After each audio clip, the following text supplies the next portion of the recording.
আসসালামু আলাইকুম। আজকে আমরা নিয়ে এলাম রংধনুর রঙের পাটিসাপটা।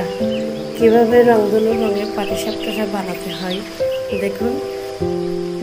আমি একটি বাটিতে আগে থেকেই ময়দা, চিনি, লবণ, ডিম দিয়ে পানি দিয়ে এগুলো মিক্স করে রেখে দিয়েছি এক পাশে।